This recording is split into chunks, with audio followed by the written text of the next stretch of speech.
Esta es la séptima parte de la serie de clases de filogenias moleculares. Vamos a ver qué suposiciones se hacen cuando se hace un análisis filogenético con caracteres moleculares. Habíamos mencionado en otros videos que lo que tenemos es una secuencia para cada individuo. Y desde aquí ya empezamos a hacer suposiciones.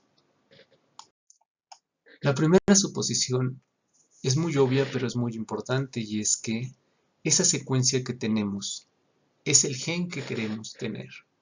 No nos equivocamos en secuenciar otro gen. Y además, la secuencia proviene del individuo que nosotros queremos. No ha habido contaminación, nadie estornudó en las muestras, no se mezclaron las muestras, no se contaminó en el campo con células de otro individuo. Entonces, asociamos la secuencia al individuo, y si nos equivocamos en esa parte, todo lo demás va a estar mal. La segunda suposición es de que los cambios o las mutaciones en esa secuencia son en su mayoría neutrales. Esto quiere decir que no afectan la adecuación del individuo. La molécula o la secuencia puede cambiar sin que el individuo se muera o disminuya su capacidad de reproducción. Si esta suposición no se cumple, si tenemos un carácter o un gen que es muy importante, está muy seleccionado.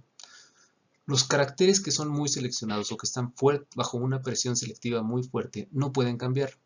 Piensen, por ejemplo, en nuestras manos.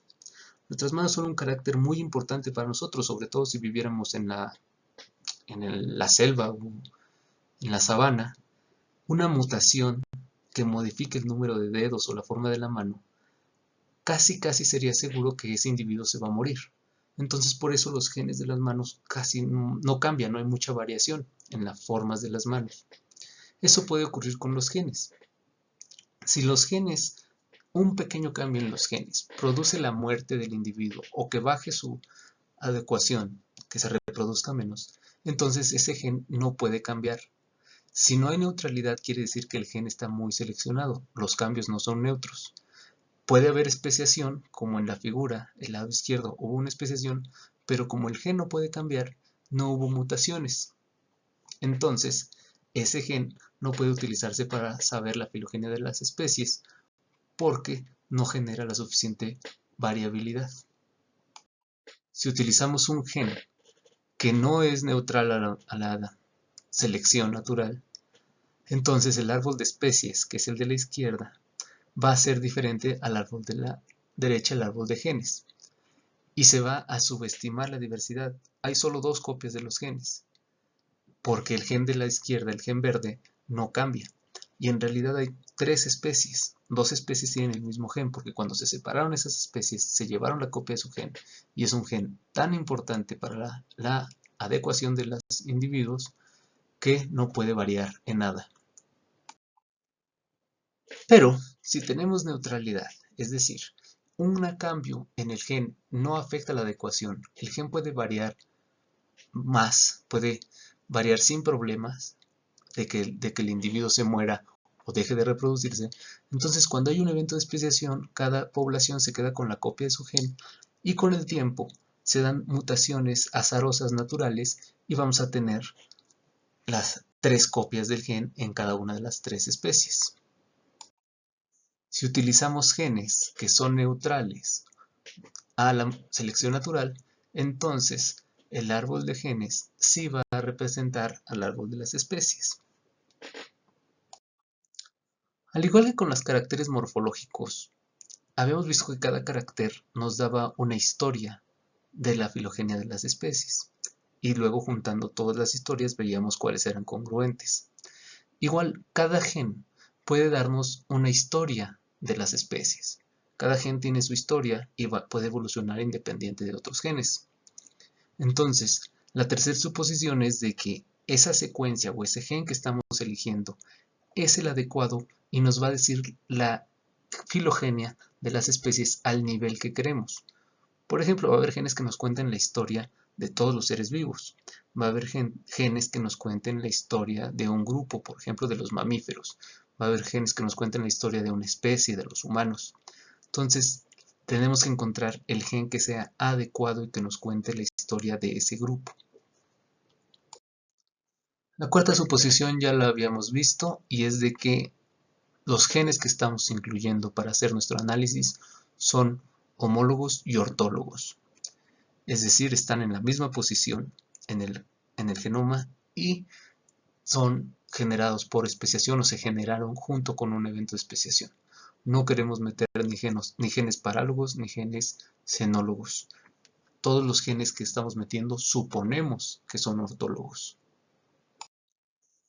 La quinta suposición es, antes de hacer el análisis, si metemos más de un gen en el análisis, suponemos que los genes van a dar o van a reflejar la misma filogenia, van a dar la misma historia.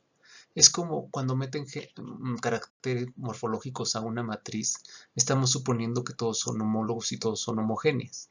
Esto sería el equivalente, estamos suponiendo que todos los genes nos van a dar una sola historia antes de hacer el análisis. Después de hacer el análisis puede ocurrir que no sea así.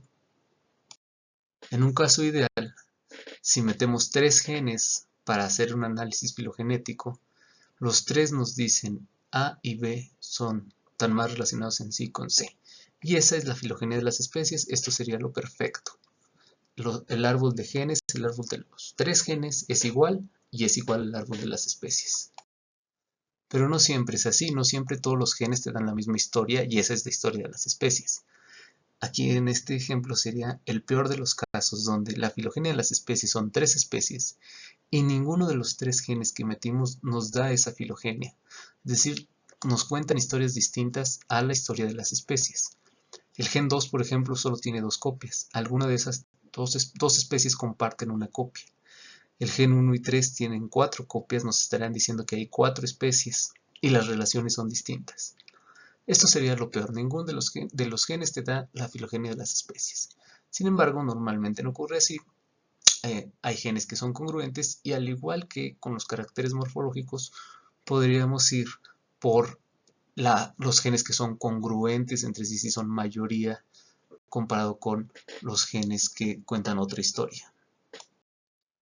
Así como los genes tienen que ser homólogos y estar en la misma posición respecto al resto del genoma, también dentro de cada gen las bases tienen que ser homólogas.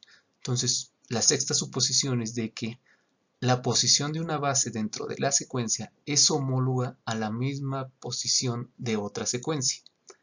Eso se consigue después de alinear las secuencias y dejar las posiciones homólogas. Entonces tenemos suposiciones desde que adquirimos las secuencias, desde que secuenciamos, y después hasta alinear cuando hacemos las hipótesis de homología entre cada una de las bases. El alineamiento los vamos a ver en el siguiente video. Vimos 6 suposiciones que se hacen al hacer filogenes moleculares. Lo que tienen que entender es cuáles son y qué pasa cuando una de estas suposiciones no se cumple.